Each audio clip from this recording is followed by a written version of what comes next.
I'm very happy to talk with you today about a favorite topic regarding the practice of patience.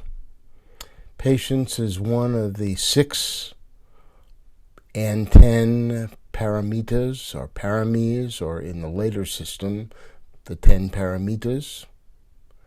I'm very happy to share with you a little bit of information about this practice.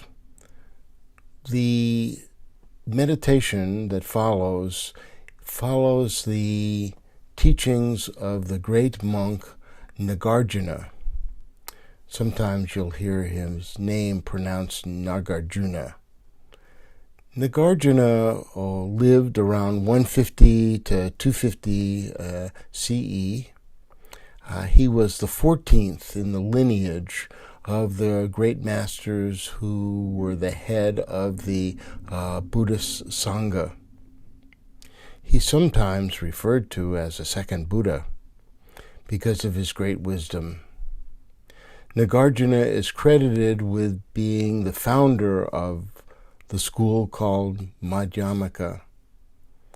Madhyamaka means middle way, and it's the first of the many schools that developed that were later called Mahayana, or the Great Vehicle. So this middle way school, very important.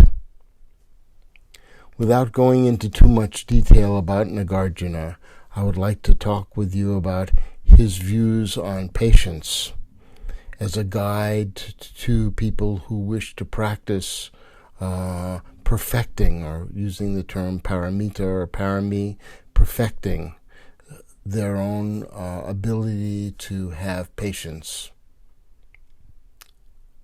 There are 3 levels of patience, the first being patience sustained by the body, the second being patience sustained by the mind, and the third is the patience sustained by what's called the teachings, the Dharma.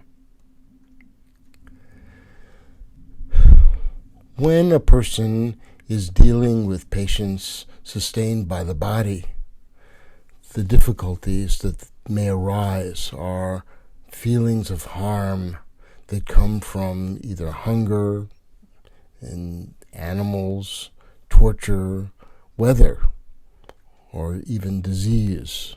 Right now we are in the middle of a worldwide pandemic called COVID-19. So we need a lot of patience so that we don't go out and do harm to ourselves and others by being unmindful regarding how the virus is spread. Still being able to practice good social distancing, washing our hands, wearing a mask when we're not going to be able to stay 6 feet apart. So here, patience sustained by the body is something that we see is still present in our world today. So whenever these things happen, we need to be able to remind ourselves, this is a good time to be patient. Inhale and exhale. Just be patient. Things are impermanent. They are imperfect. And not to take them too personally.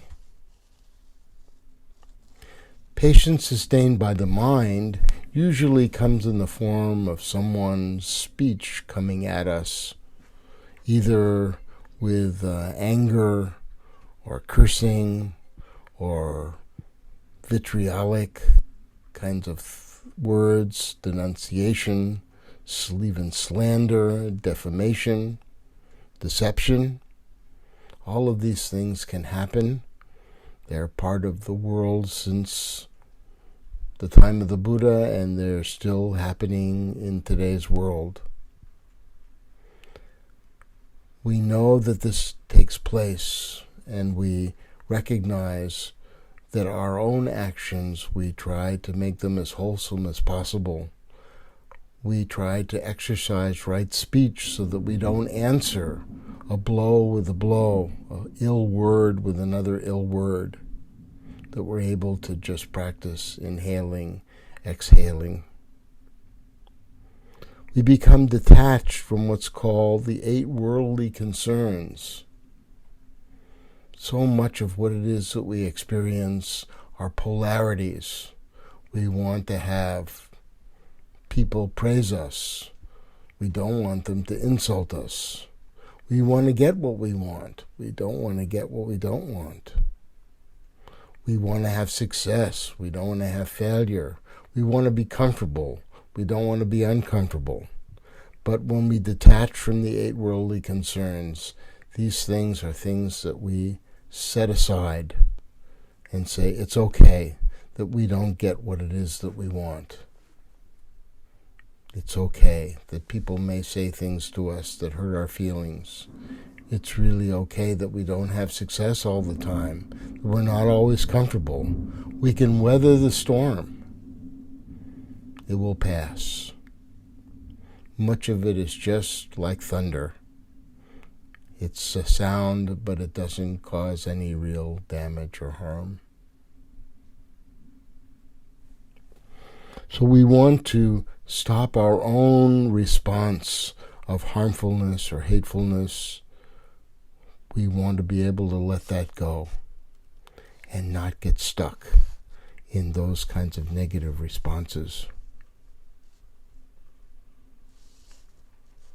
When we talk about the patience of the Dharma, we want to recognize that it's very important to not take things so personally. We're surrounded by many forces, and we don't want to be responding back and forth all the time personally as if everything is happening just to us. We recognize that this us that we have, this being that we have, is just part of the causes and conditions that exist in the world. We're interconnected to all beings. So anything that we do that is of benefit, that has a benefit throughout the world, even maybe in a small way. But any harm that we do, again, that harm is spread out into the world. We recognize that this body and mind are just here for a short period of time. Not everything revolves around us.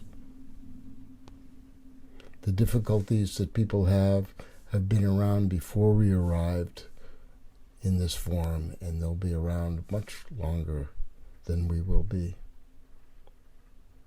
So we want to allow this selfness to drop out, as if around us is this drama, and then the self just drops out. And we begin to see how others are just as important as we are. Maybe even in many cases, their needs are even more important. This is what we call having a true feeling of loving kindness for others, putting the needs of others before our own, having compassion for others, seeing their suffering instead of reacting just that we don't like things. So this is a little bit about what's coming in the meditation.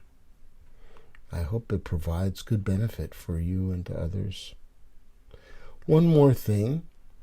You'll notice at the beginning of the meditation, I have the introduction that I use for many of the meditations about sending the awareness to the breath.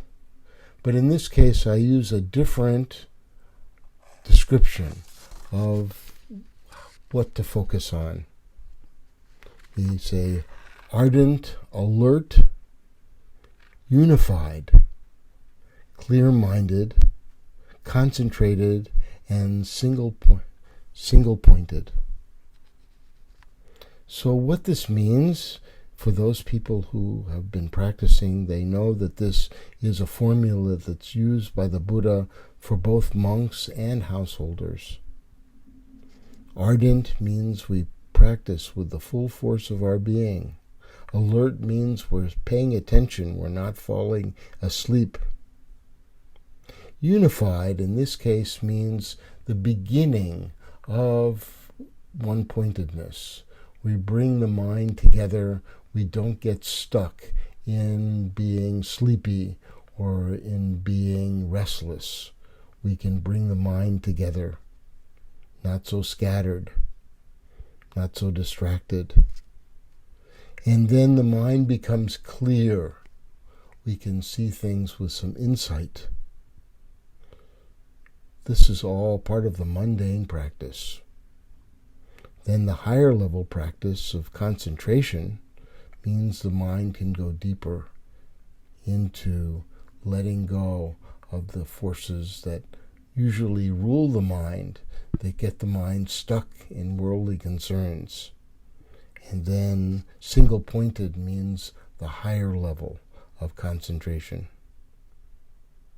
Then I say, following the Buddha's words, putting aside our wants and worries about the daily life, always mindful I breathe in, mindful I breathe out. And then the first 4 verses from Anapanasati about breathing in long and breathing out long, etc. So I hope that this practice is helpful to you and that you can use it to give yourself patience to go through the difficult times that sometimes happen in the world. I want to thank you very much.